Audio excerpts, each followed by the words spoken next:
30년이라는 세월은 길다. 그 안에는 기쁨도 있었고, 눈물도 있었고, 지워버리고 싶은 날도 있었다. 하지만 정작 삶이 무너지는 것은 언제나 평범한 어느 날이었다. 오윤희는 그날을 오래도록 기억할 것이다. 남편이 처음으로 꽃을 사들고 들어오던 그 저녁을, 그것이 행복의 시작이 아니라 끝의 시작이었다는 것을 그때는 아직 몰랐다. 오윤희는 올해 58이었다. 경남 진주의 오래된 주택가 2층짜리 단독주택에서 남편과 단둘이 살았다. 자식은 둘이었다. 큰아들 재현은 서울에서 직장을 다녔고 작은 딸 지연은 결혼 후 부산에 자리를 잡았다. 텅 빈 집에는 늘 밥 냄새가 배어 있었다. 그것은 오윤희가 30년 동안 지켜온 냄새였다. 남편 강태수는 55이었다. 지역 건설업체 현장 팀장으로 20년 가까이 일해온 사람이었다. 초기에는 진주와 창원을 오갔고 한때는 대전과 청주 쪽 현장까지 1년에 서너 달씩 올라가 지내던 시절도 있었다.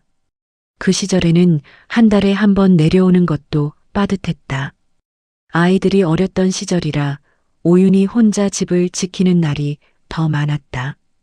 특별히 잘나지도 그렇다고 모자라지도 않은 남자였다.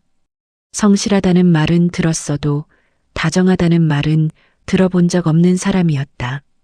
그것이 오윤희에게는 당연한 삶이었다.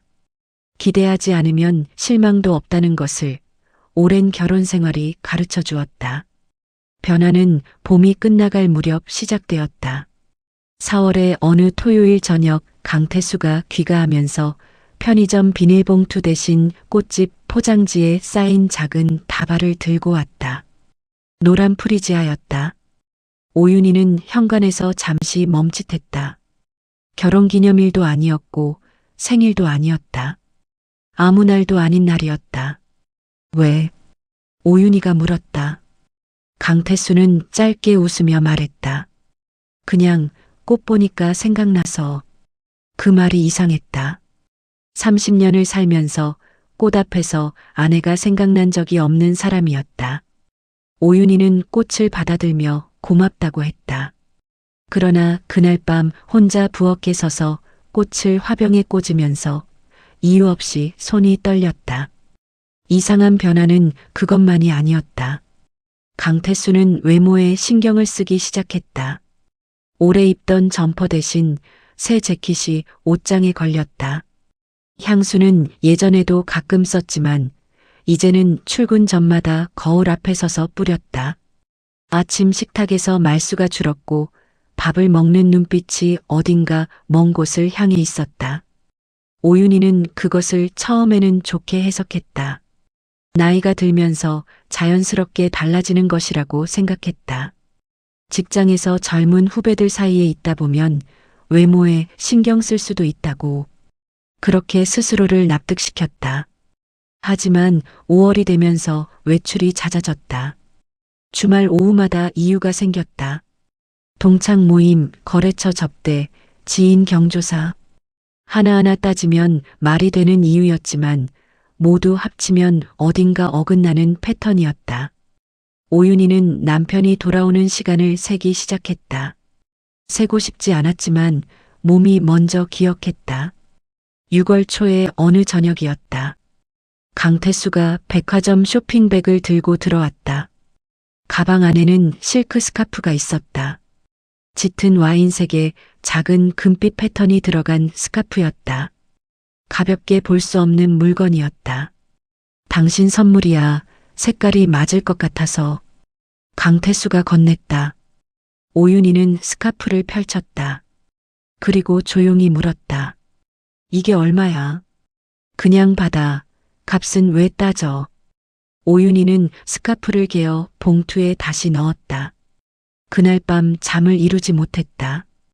이상하다고 느끼는 것이 이상한 것인지 아닌지를 스스로에게 물었다.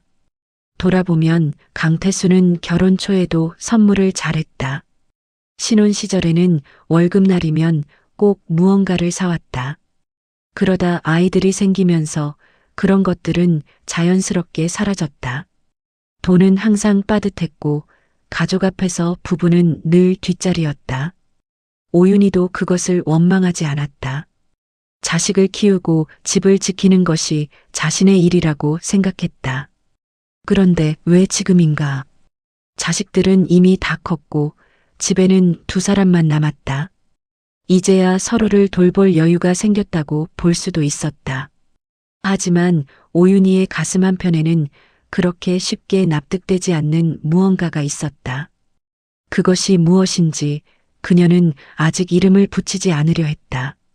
7월이 되자 강태수는 자주 늦게 들어왔다. 자정이 넘는 날도 있었다. 술 냄새가 날 때도 있었고 말끔한 채로 들어오는 날도 있었다. 오윤희는 잠든 척 누워서 남편이 씻고 눕는 소리를 들었다. 숨소리를 들었다. 익숙한 숨소리였지만 그 사람이 낯설었다. 30년을 같은 침대에서 잤는데도 그 사람이 낯설었다. 어느 날 오윤희는 남편의 와이셔츠를 세탁기에 넣다가 멈췄다. 옷깃에 뭔가 묻어 있었다. 핏빛도 아니고 음식물도 아니었다. 파운데이션이었다. 오윤희는 손가락으로 그것을 살짝 눌렀다가 떼었다. 황갈색의 작은 자국이 손끝에 남았다. 그녀는 그것을 보며 오래 서 있었다. 세탁기 문을 닫았다. 전원은 이미 켜져 있었다. 오윤희는 그 자리에서 일어나지 않았다. 무릎이 굳어 있었다. 그 다음 날부터 그녀는 조용히 기억하기 시작했다. 남편이 늦게 들어온 날의 날짜. 외출 전 옷차림이 달랐던 날. 전화를 받고 방으로 들어가던 날. 특별히 따지려는 것이 아니었다. 단지 기억하고 싶었다. 왜 기억하고 싶은지는 스스로도 몰랐다. 8월 중순이었다. 오윤희는 거실 소파에 앉아 텔레비전을 보고 있었다. 창밖으로 늦여름 매미 소리가 가득했다. 남편은 또 나가고 없었다. 저녁을 혼자 먹었고 설거지를 혼자 했고 조명을 혼자 켰다. 그런 날이 이제는 일상이 되어 있었다. 오후 10시 42분이었다. 오윤희의 핸드폰이 울렸다. 모르는 번호였다. 지역 번호는 같았다. 그러나 저장되지 않은 번호였다. 잠시 망설였다. 받을까 말까? 보통은 모르는 번호는 받지 않았다. 하지만 그날은 손가락이 먼저 움직였다. 왜 그랬는지 지금도 설명하기 어렵다. 여보세요. 잠시 침묵이 흘렀다. 그리고 여자의 목소리가 들렸다. 젊지 않은 목소리였다. 그렇다고 나이 든 목소리도 아니었다. 또렷하고 낮은 목소리였다. 강태수 씨 부인이시죠? 오윤희는 대답하지 않았다. 대답을 해야 한다는 것을 알면서도 목이 굳어 소리가 나오지 않았다. 여자가 다시 말했다. 할 말이 있어서요. 매미 소리가 멎은 것인지 아니면 오윤희의 귀가 다친 것인지 알 수 없었다. 거실은 갑자기 깊은 정적 속으로 빠져들었다. 30년의 시간이 그 순간 어느 한 점으로 좁아지는 것 같았다. 오윤희는 핸드폰을 꽉 쥐었다. 손바닥이 뜨거웠다. 그 목소리는 오윤희가 아는 목소리였다. 이름을 댈 수 있는 사람의 목소리였다. 하지만 그것을 인정하기 위해서는 지금 이 세계가 송두리째 바뀌어야 했다. 오윤희는 숨을 참았다. 핸드폰 너머의 침묵이 길었다. 그 침묵 속에서 30년이 천천히 기울고 있었다. 전화는 오래 이어지지 않았다. 여자는 짧게 말하고 끊었다. 그러나 그 짧은 말은 오윤희의 밤을 완전히 바꾸어 놓았다. 남편분, 오늘도 여기서 자고 가셨어요. 그것이 전부였다. 설명도 없었고 사과도 없었다. 여자의 목소리는 놀라울 만큼 침착했다. 마치 당연한 사실을 전달하듯 담담했다. 오윤희는 핸드폰을 내려놓고 한참을 앉아 있었다. 텔레비전은 여전히 켜져 있었다. 화면 속 사람들이 웃고 있었다. 소리는 들렸지만 무슨 말인지 들어오지 않았다. 머릿속이 조용했다. 무섭도록 조용했다. 울음이 나오지 않았다. 화가 치솟지도 않았다. 그저 무언가가 아주 천천히, 그러나 돌이킬 수 없는 속도로 무너져 내리고 있었다. 강태수는 새벽 1시가 넘어서 들어왔다. 현관 열쇠 소리가 났고 조심스러운 발소리가 복도를 지나왔다. 오윤희는 소파에 그대로 앉아 있었다. 남편이 거실 불빛을 보고 멈칫했다. 아직 안 잤어? 오윤희는 대답하지 않았다. 강태수는 잠깐 서 있다가 욕실 쪽으로 걸어갔다. 오윤희는 그의 등을 바라봤다. 30년을 봐온 등이었다. 그 등이 낯설었다. 그날 밤 오윤희는 눕지 않았다. 새벽 내내 부엌 식탁에 앉아서 생각했다. 여자의 목소리를 반복해서 떠올렸다. 그 목소리가 어디서 들은 것인지 확신을 피하려 했지만 피해지지 않았다. 이름이 자꾸 떠올랐다. 떠오를 때마다 고개를 저었다. 설마 그 사람일 리 없다고 그렇게 생각하고 싶었다. 이틀이 지났다. 오윤희는 남편에게 아무 말도 하지 않았다. 평소처럼 밥을 차렸고 평소처럼 잠자리에 들었다. 그러나 눈은 계속 남편을 따라다녔다. 전화를 받는 모습, 문자를 확인하는 손가락, 잠깐 미소 짓다가 표정을 지우는 얼굴. 그것들이 이제는 다르게 보였다. 오윤희는 조용히 결심을 굳혔다. 직접 확인하기로 했다. 토요일 오후였다. 강태수는 점심을 먹고 나서 외출 준비를 했다. 어디가? 거래처 사람 만나야 해. 저녁 늦을 것 같아. 오윤희는 고개를 끄덕였다. 강태수의 차가 골목을 빠져나가는 것을 창문으로 지켜봤다. 그리고 5분 뒤 오윤희도 집을 나섰다. 남편의 차 뒤를 따라가는 일은 쉽지 않았다. 거리를 유지해야 했고 신호에 걸릴 때마다 가슴이 철렁했다. 강태수의 차는 시내를 가로질러 외곽 쪽으로 향했다. 진주 시내를 벗어나 국도를 따라 20분쯤 달렸을까? 차가 한 아파트 단지 주차장으로 들어섰다. 오래된 아파트였다. 5층짜리 건물이 4동 늘어선 소박한 단지였다.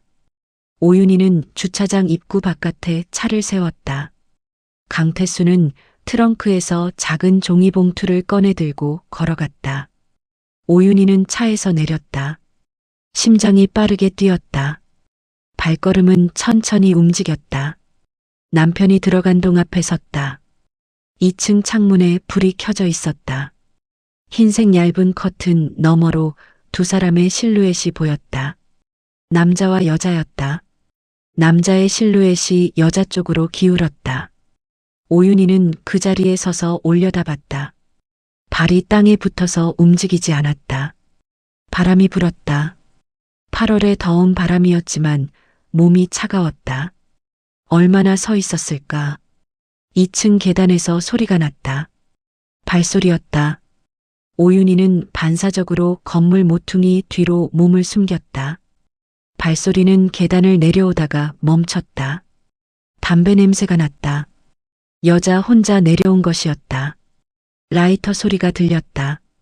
오윤희는 숨을 참으며 모퉁이 너머로 얼굴을 내밀었다. 한순간이었다. 그러나 그 한순간에 모든 것이 무너졌다. 여자는 오윤희가 아는 사람이었다. 최은정이었다. 진주에서 작은 꽃집을 운영하는 여자였다. 5년 전 오윤희와 같은 부녀의 모임에서 만났다. 처음 만났을 때 최은정은 다른 도시에서 막 내려왔다고 했다. 진주에 연고가 있어서 왔다고 했다. 그때 오윤희는 그 말을 흘려들었다. 연고가 누구인지 물을 이유가 없었다. 아이가 없이 혼자 사는 사람이라고 들었다. 조용하고 단아하다는 인상이었다. 밥도 같이 먹은 적이 있었다. 명절이면 안부 문자가 오가는 사이였다. 오윤희는 그 얼굴을 보는 순간 모든 이상한 변화들이 한꺼번에 맞아 떨어지는 것을 느꼈다. 봄부터 달라진 남편의 모습, 갑작스러운 선물들, 밤늦은 귀가, 그리고 와이셔츠 깃에 묻어있던 황갈색 파운데이션 자국. 다 이 여자였다. 오윤희는 그 자리를 빠져나왔다. 걸음이 제대로 떼어지지 않았다. 차에 올라타 핸들을 잡았지만 출발하지 못했다. 이마를 핸들에 기댔다. 눈물이 나올 것 같았지만 나오지 않았다. 그것이 더 힘들었다. 그날 밤 강태수는 늦게 들어왔다. 오윤희는 방에 불을 끄고 누워 있었다. 남편이 조심스럽게 문을 열고 들어오는 소리가 들렸다. 이불 속에서 눈을 감았다. 숨소리를 고르게 유지했다. 자는 척이었다. 남편이 이불을 당기는 소리. 그 소리가 그렇게 낯설게 들린 것은 처음이었다. 사흘이 지났다. 오윤희는 혼자 알아보기 시작했다. 아들 재현이 예전에 어떤 사정이 생기면 법무사 사무실에 가보라고 알려준 곳이 있었다. 오윤희는 그 번호를 찾아내어 전화를 했다. 변호사는 아니었지만 이런저런 사정에 밝은 사람이었다. 집 명의와 재산 관련 서류들을 어떻게 확인할 수 있는지 조심스럽게 물었다. 전화를 끊고 나서 집안 서랍들을 하나씩 열어봤다. 남편의 물건들을 조심스럽게 뒤졌다. 서재 책상 가장 아래 서랍에 서류 봉투가 있었다. 꽉 막힌 봉투였다. 열어보지 않아도 느낌이 왔다. 손이 떨렸다. 봉투를 꺼내 들었다. 그 안에 무엇이 있는지, 그리고 그것이 무엇을 의미하는지 열기 전부터 몸이 먼저 알고 있었다. 오윤희는 봉투를 식탁 위에 올려놓았다. 한참을 바라봤다. 30년. 자식 둘을 낳았고 적금 통장을 깨가며 집을 샀고 남편이 사업에서 실패했을 때 친정 부모님께 손을 벌려 구멍을 메웠던 세월이었다. 그 세월이 이 봉투 안에 어떤 모양으로 담겨 있을까? 오윤희는 봉투를 열기로 했다. 그러나 그 전에 먼저 아들에게 전화를 했다. 큰아들 재현은 서울에서 직장을 다니는 30살 청년이었다. 늘 아버지를 더 닮았다고 생각했다. 신중하고 현실적인 아이였다. 엄마, 무슨 일이야? 아니야, 별일 아닌데. 요즘 바빠? 좀 바쁘긴 한데, 왜? 오윤희는 잠시 망설였다. 말하려고 한 것이 있었는데 막상 소리가 나오지 않았다. 아니야, 그냥 목소리 듣고 싶어서. 전화를 끊고 나서 오윤희는 혼자라는 것을 새삼 느꼈다.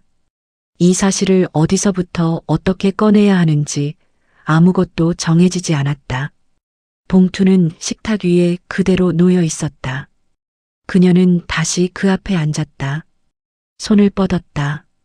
봉투 안에서 서류를 꺼냈다. 첫 줄을 읽었다. 그리고 그것이 무엇인지를 이해하는데 5초도 걸리지 않았다. 등줄기가 서늘했다.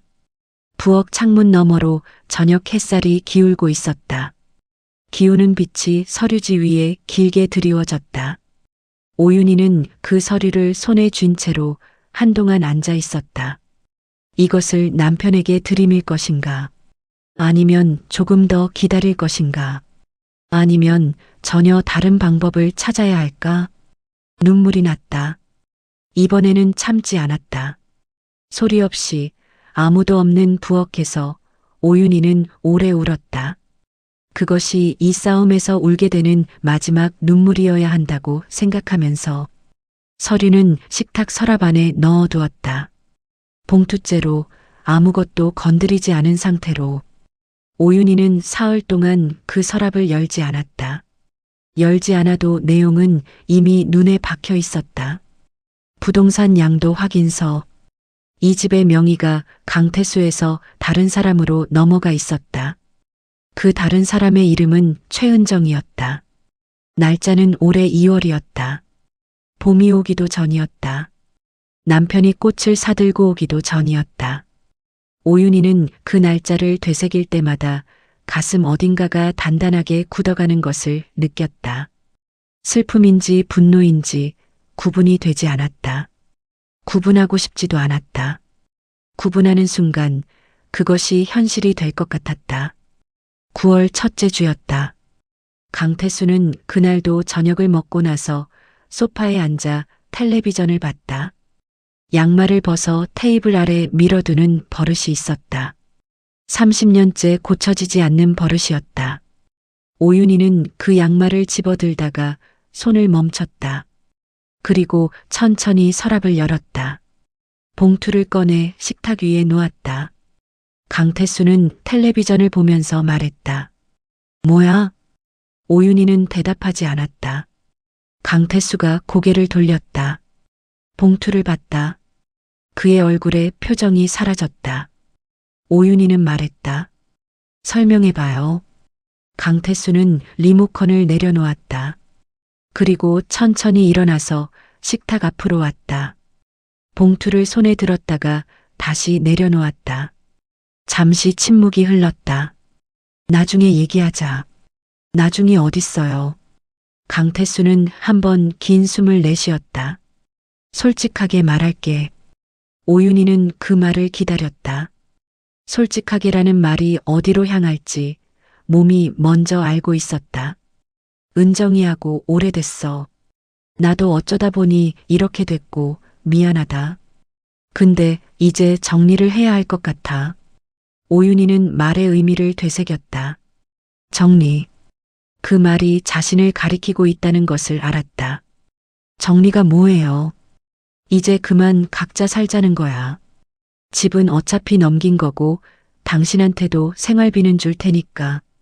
오윤희는 그 말을 들으면서 손이 차가워지는 것을 느꼈다. 생활비.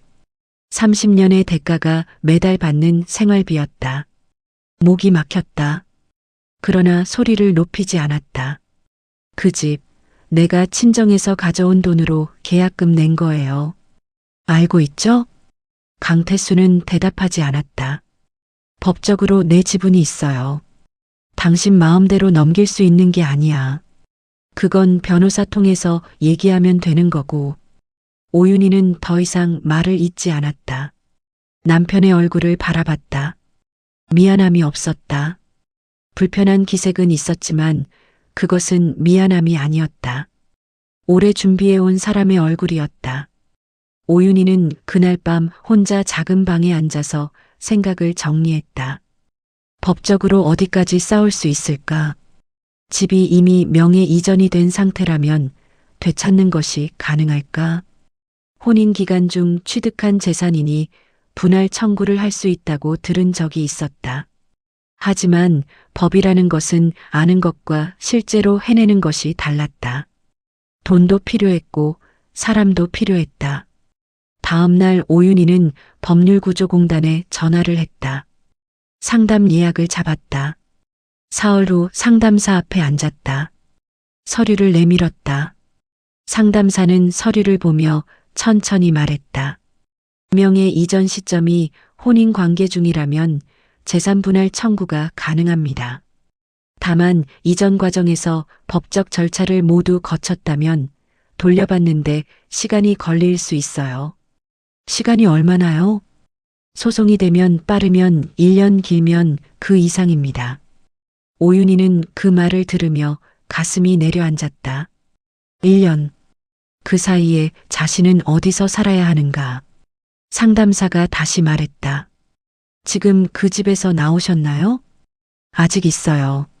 나오시기 전에 먼저 가처분 신청을 고려하시는 게 좋습니다. 섣불리 나오시면 오히려 불리해질 수 있어요. 오윤희는 메모를 했다. 손글씨가 떨렸다. 법무사 사무실을 나오면서 오윤희는 하늘을 올려다봤다. 구름 한 점 없는 가을 하늘이었다. 좋은 날씨가 원망스러웠다. 집으로 돌아오는 길에 아들에게 전화를 했다. 이번에는 말하기로 마음먹었다. 재현은 3번 만에 전화를 받았다.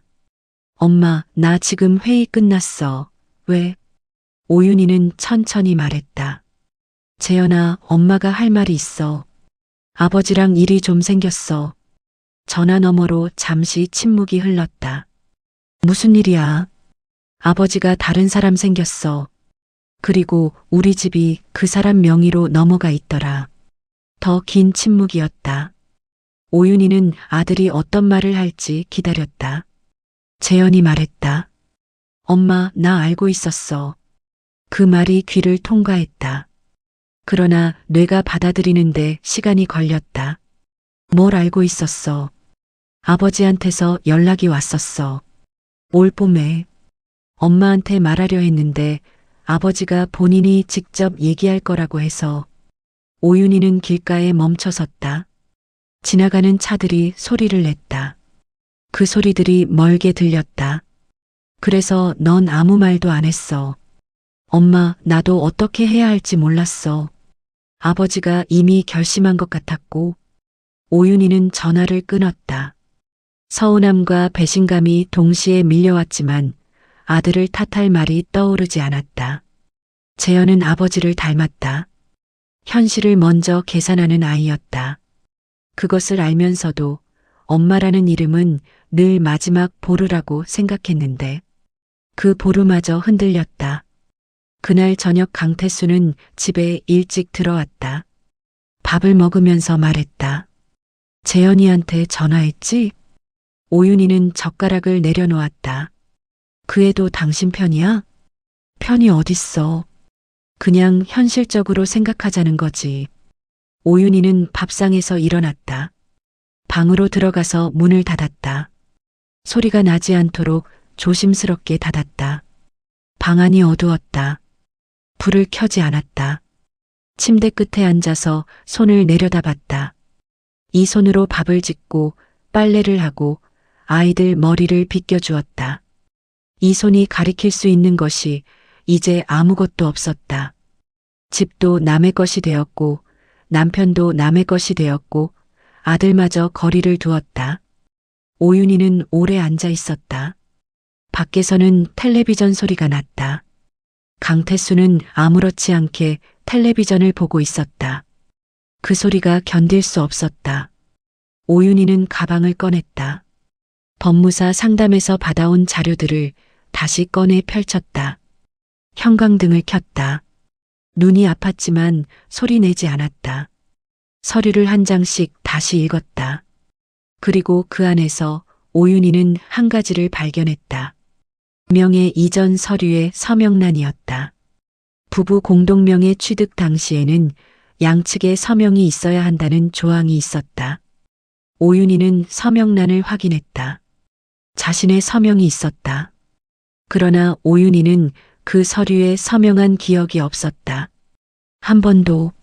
손가락이 그 서명 위를 천천히 짚어 내려갔다. 자신의 이름이었지만 자신의 글씨가 아니었다. 필체가 달랐다. 본인이 쓴 글씨와 미묘하게 달랐다. 오랫동안 자신의 이름을 써온 사람만이 알 수 있는 차이였다. 오윤희는 그 서류를 조심스럽게 다시 봉투에 넣었다. 그리고 가방 안쪽 깊은 곳에 넣어두었다. 처음으로 무너지고 있다는 느낌과 함께 다른 감각이 생겼다. 이것은 단순히 불륜이 아니었다. 계획이었다. 처음부터 준비된 일이었다. 그리고 그 계획 안에서 자신의 서명까지 도용했다면 이것은 민사가 아니라 형사의 문제였다. 오윤희는 전등 아래서 오래 생각했다. 울지 않았다. 더 이상 울기 위해 이 방에 있는 것이 아니었다. 이제는 생각해야 했다. 조용히, 차분하게, 끝까지. 이 싸움을 어디서 시작해야 하는지 오윤희는 처음으로 똑바로 바라보기 시작했다. 오윤희는 그날 이후 달라졌다. 겉으로는 아무것도 달라지지 않았다. 아침에 일어나 밥을 차렸고 청소를 했고 장을 봤다. 강태수는 여전히 집에 들어왔다 나갔다를 반복했다. 두 사람은 한 지붕 아래 살면서 거의 말을 나누지 않았다. 그러나 오윤희의 안에서는 무언가가 조용히 움직이고 있었다. 무너진 자리에서 다시 서는 것은 소리 없이 시작되는 일이었다. 그녀는 매일 아침 일찍 일어났다. 남편이 출근하고 나면 식탁에 앉아 종이를 펼쳤다. 기억나는 것들을 적었다. 날짜, 장소, 상황, 금액. 지난 몇 달 동안 보고 들은 것들을 하나씩 꺼내서 정리했다. 감정을 쓰지 않았다. 사실만 썼다. 오래전 결혼 초에 가계부를 쓰던 습관이 있었다. 그 습관이 지금 이 자리에서 되살아났다. 기록하는 손이 떨리지 않았다. 그것이 스스로도 낯설었다. 열흘이 지났다. 오윤희는 다시 법률구조공단을 찾았다. 이번에는 서류를 들고 갔다. 명의 이전 서류와 함께 서명이 위조되었다고 의심되는 근거를 정리한 메모도 챙겼다. 상담사는 서류를 꼼꼼히 살폈다. 서명 필적이 다르다고 판단하시는 근거가 있으세요? 제가 직접 쓴 서명 샘플이 있어요. 옛날 계약서들이 집에 있거든요. 가져올 수 있어요. 상담사는 메모를 했다. 필적 감정을 신청하면 감정원에서 비교 분석이 가능합니다. 위조가 입증되면 형사 고소도 가능하고 민사소송에서도 중요한 증거가 됩니다. 오윤희는 그 말을 수첩에 받아 적었다. 법률구조공단을 나오면서 발걸음이 처음으로 가벼웠다. 작은 한 걸음이었지만 방향이 생겼다는 것이 달랐다. 집에 돌아와 오래된 서류 상자를 꺼냈다. 이사할 때마다 옮겨 다닌 낡은 박스였다. 안에는 혼인신고서, 사본, 아이들 출생신고서, 예전 전세 계약서, 적금 통장 사본 같은 것들이 가득했다. 오윤희가 혼자 챙겨온 것들이었다. 강태수는 그런 것에 관심이 없었다. 서류 정리는 언제나 오윤희의 몫이었다. 그것이 지금 이 순간 오윤희의 무기가 되었다. 계약서 안에 오윤희의 자필 서명이 여러 장 있었다. 그것을 따로 뽑아 봉투에 넣었다. 명의 이전 서류에 위조된 서명과 비교하면 차이가 분명히 보일 것이었다. 그 봉투를 가방 안쪽에 넣으면서 오윤희는 오랜만에 긴 숨을 내쉬었다. 오래된 서류 상자를 정리하다가 한 가지가 더 눈에 걸렸다. 남편이 대전 현장에서 일하던 시절 기숙사 생활비로 따로 붙여달라던 돈을 이체한 통장 사본이었다. 그 시절은 재현이 초등학교 2학년이던 해였다. 강태수가 충청 쪽 현장에 내려간 지 석 달이 지났을 때였다. 오윤희는 그 통장 사본을 손에 들고 잠시 생각했다. 남편이 대전에 머물렀던 시기, 그리고 최은정이 대전에서 살았던 시기. 2시간이 겹쳤다. 겹치는 기간이 길었다. 오윤희는 그 사본을 따로 뽑아 수첩 뒤에 끼워 넣었다. 아직 확신은 없었다. 하지만 확인해야 할 것이 하나 더 생겼다. 그 주 목요일이었다. 작은 딸 지연에게서 전화가 왔다. 부산에 사는 지연은 결혼한 지 3년이 된 28살이었다. 어릴 때부터 엄마를 더 닮은 아이였다. 감정이 얼굴에 드러나는 아이였다. 엄마, 오빠한테 들었어. 무슨 일이야, 진짜로. 오윤희는 잠시 망설였다. 딸에게까지 이 무게를 넘기고 싶지 않았다. 그러나 혼자 감당하는데도 한계가 있었다. 지연아, 엄마가 지금 좀 복잡한 일이 있어. 아버지랑 관련된 건데 놀라지 마. 지연은 엄마의 말을 끝까지 들었다. 중간에 끊지 않았다. 오윤희는 처음으로 누군가에게 처음부터 끝까지 말했다.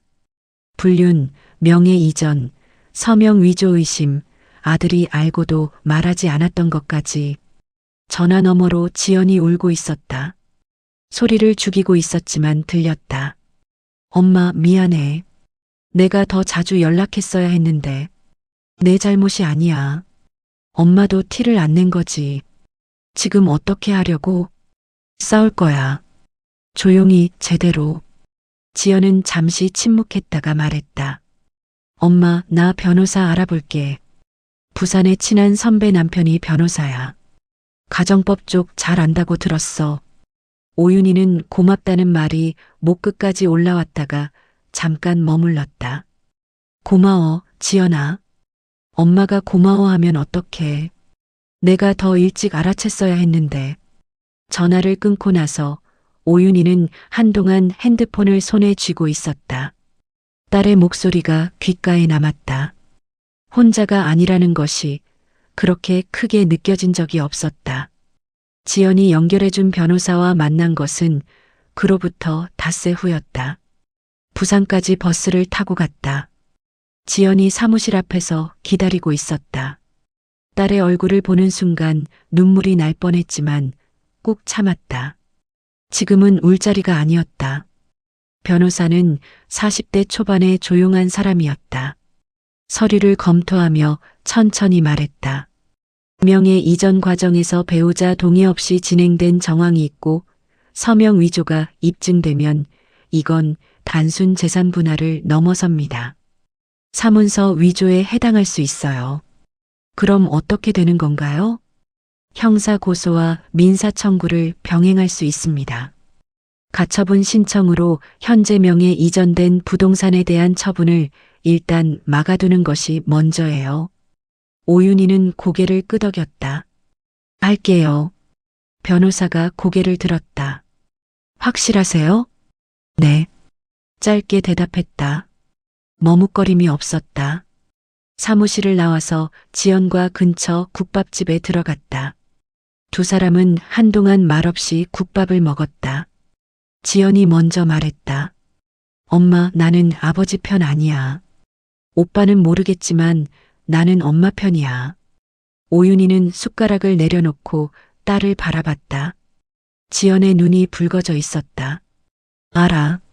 엄마가 이기면 좋겠어. 꼭 이겼으면 좋겠어. 오윤희는 미소를 지으려 했지만 입술이 잘 움직이지 않았다. 그 대신 딸의 손을 한번 잡았다가 놓았다. 부산에서 진주로 돌아오는 버스 안에서 오윤희는 창밖을 바라봤다. 남해 고속도로를 달리는 버스 창 너머로 저녁 바다가 보였다. 물빛이 짙은 쪽빛이었다. 아름다웠다. 오랫동안 아름다운 것을 아름답다고 느끼지 못했는데 그날은 느껴졌다. 집에 돌아오니 강태수는 없었다. 오윤희는 불을 켜고 혼자 저녁을 차렸다. 오래간만에 좋아하는 반찬을 만들었다. 고등어 구이와 시금치 나물이었다.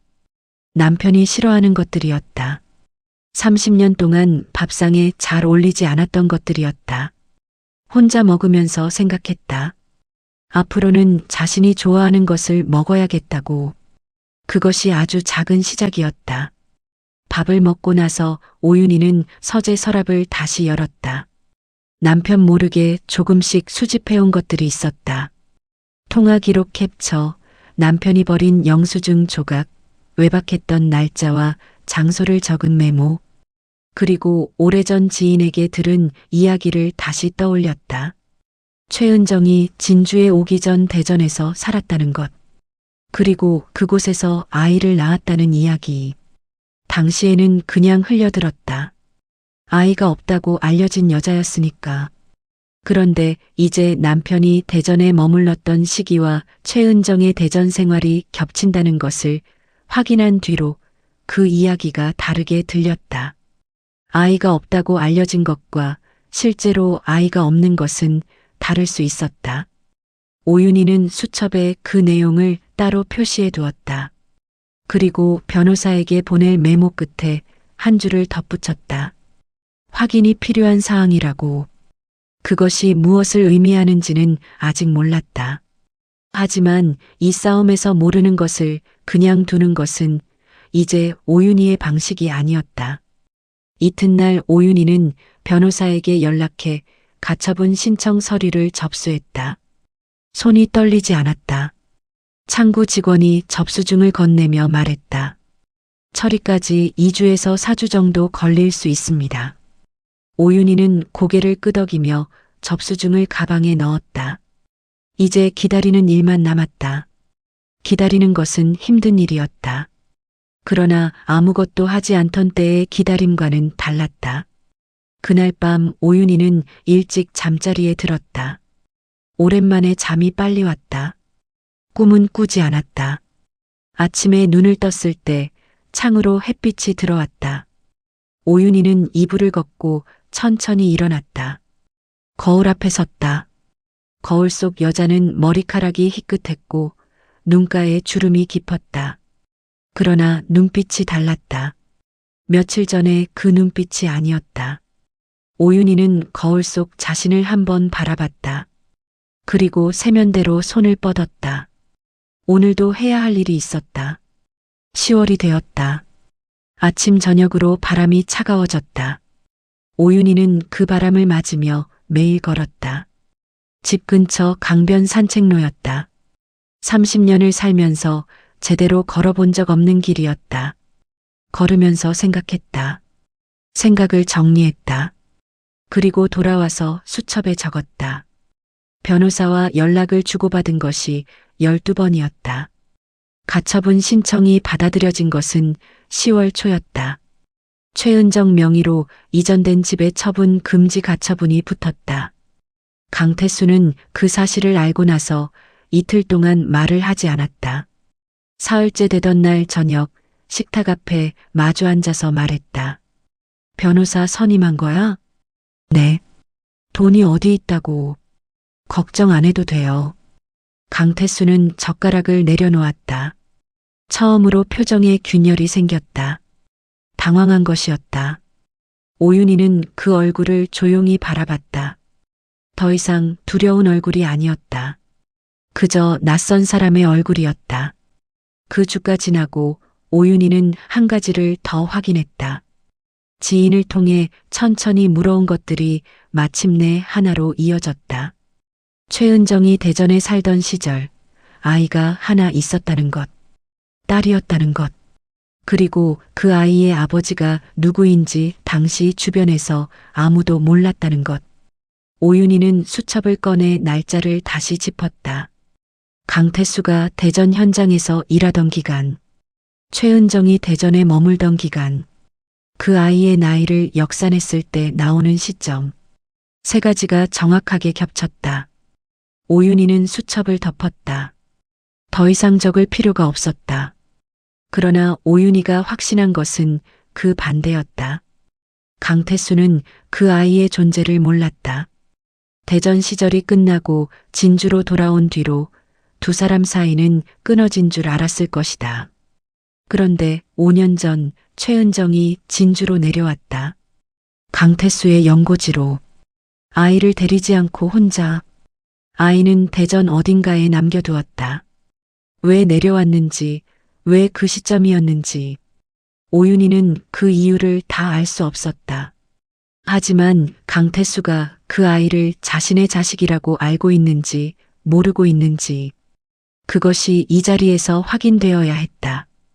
오윤희는 변호사에게 전화했다. 한 가지 더 확인할 게 생겼어요. 어떤 부분인가요?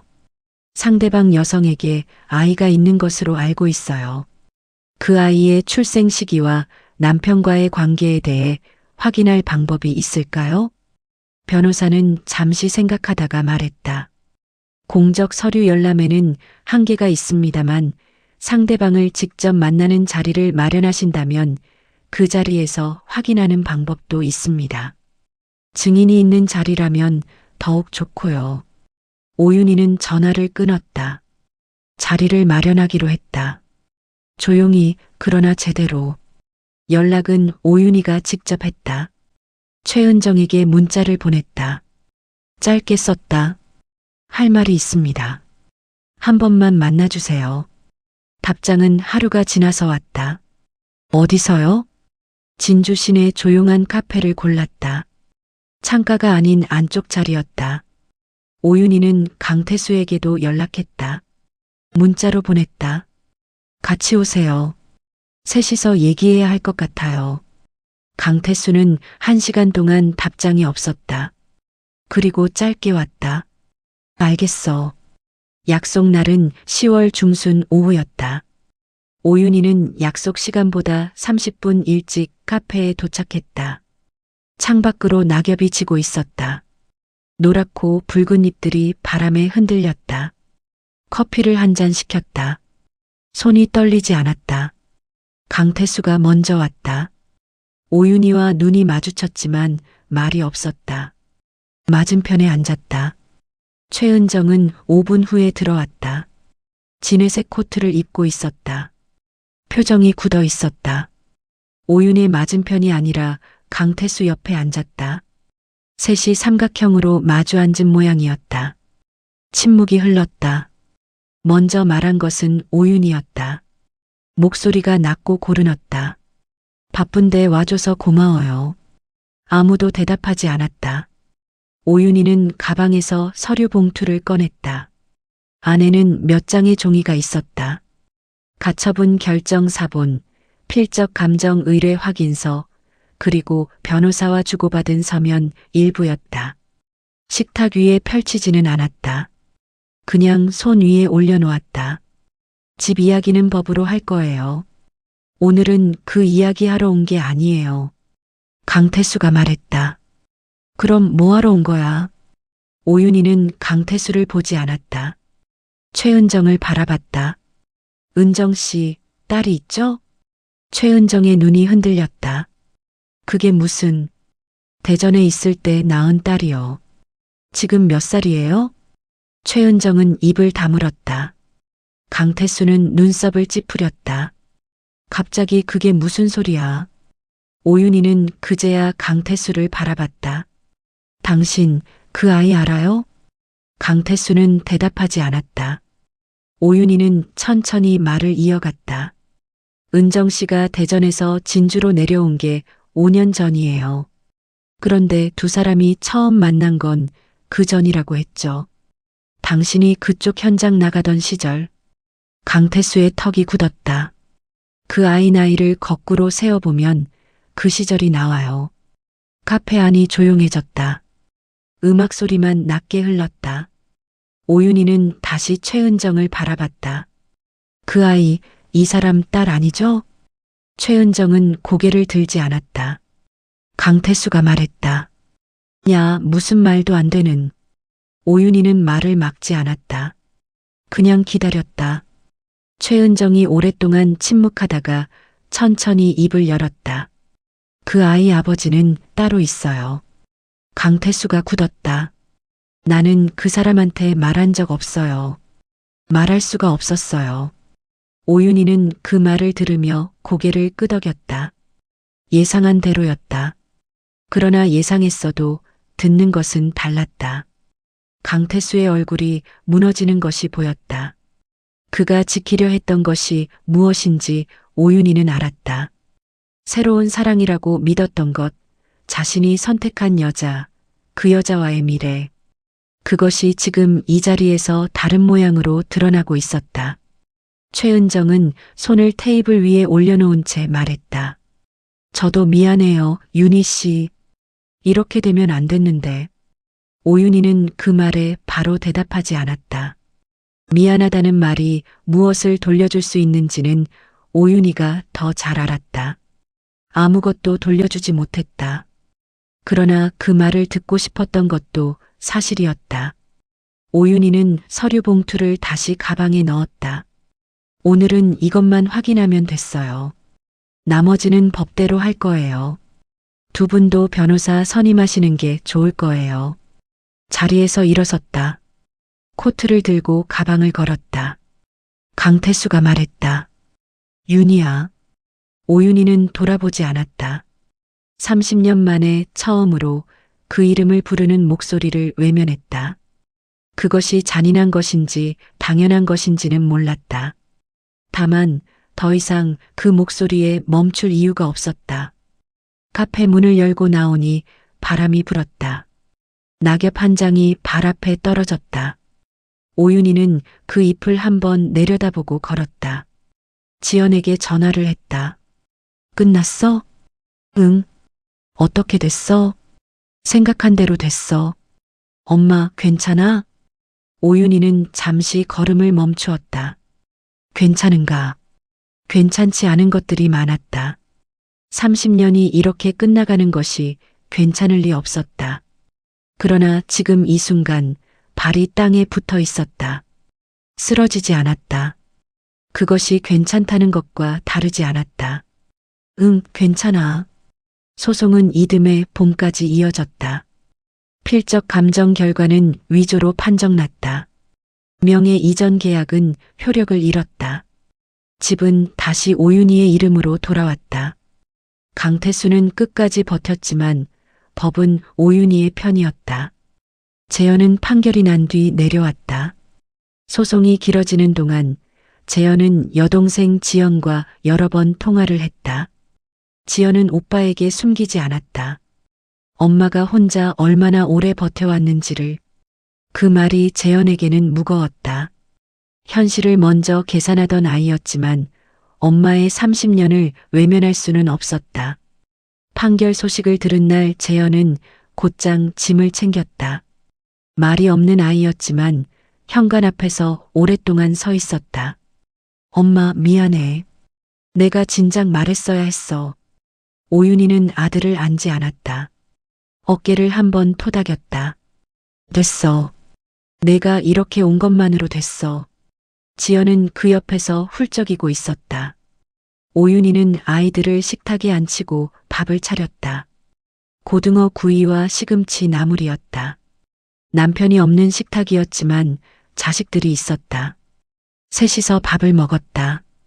지연이 말했다. 엄마, 이제 뭐 하고 싶어? 오윤희는 숟가락을 들다가 잠시 생각했다. 하고 싶은 것이 있었다. 오래전부터 있었는데 30년 동안 꺼내지 못한 것들이었다. 꽃 배우고 싶어. 꽃꽂이 말고 화단 꾸미는 거. 마당이 생겼으니까. 지연이 웃었다. 재현도 작게 웃었다. 오윤희는 창밖을 바라봤다. 봄이 오고 있었다. 마당 한켠에 목련가지가 부풀어 오르고 있었다. 매년 피었던 꽃이었다. 남편이 있을 때도 피었고 없는 지금도 필요하고 있었다. 꽃은 아무것도 묻지 않았다. 그냥 제때가 되면 피었다. 오윤희는 그것이 좋았다. 30년의 결혼이 끝났다. 그 안에는 진짜 행복도 있었다. 지워버리고 싶은 날만 있었던 것은 아니었다. 아이들이 어렸을 때 넷이서 바닷가에 갔던 여름이 있었다. 남편이 지연을 목말 태우고 걷던 그 여름이 있었다. 그 기억은 나쁜 것이 아니었다. 그러나 그 기억이 지금 이 선택을 돌려세우지는 못했다. 사람은 좋았던 날로 살아온 것이 아니라 버텨온 날로 살아온 것이었다. 오윤희는 식사를 마치고 마당으로 나왔다. 손안에 작은 모종삽을 들었다. 지연이 사준 것이었다. 흙을 파기 시작했다. 봄꽃을 심을 자리를 만들었다. 땅이 아직 차가웠다. 그러나 손이 움직였다. 움직이는 손이 따뜻했다. 58살의 봄이었다. 늦은 봄이 아니었다. 그냥 지금의 봄이었다. 오윤희는 고개를 들었다. 파란 하늘이 보였다. 구름이 조금 있었다. 바람이 불었다. 머리카락이 날렸다. 오윤희는 눈을 가늘게 떴다. 그 하늘 아래 서 있는 자신이 처음으로 가볍게 느껴졌다. 구독과 좋아요, 알림 설정은 이야기 제작에 큰 힘이 됩니다. 끝까지 들어주셔서 정말 감사합니다. 더 좋은 인생 사연으로 찾아뵙겠습니다. 스토리쭈 채널 많이 찾아주세요.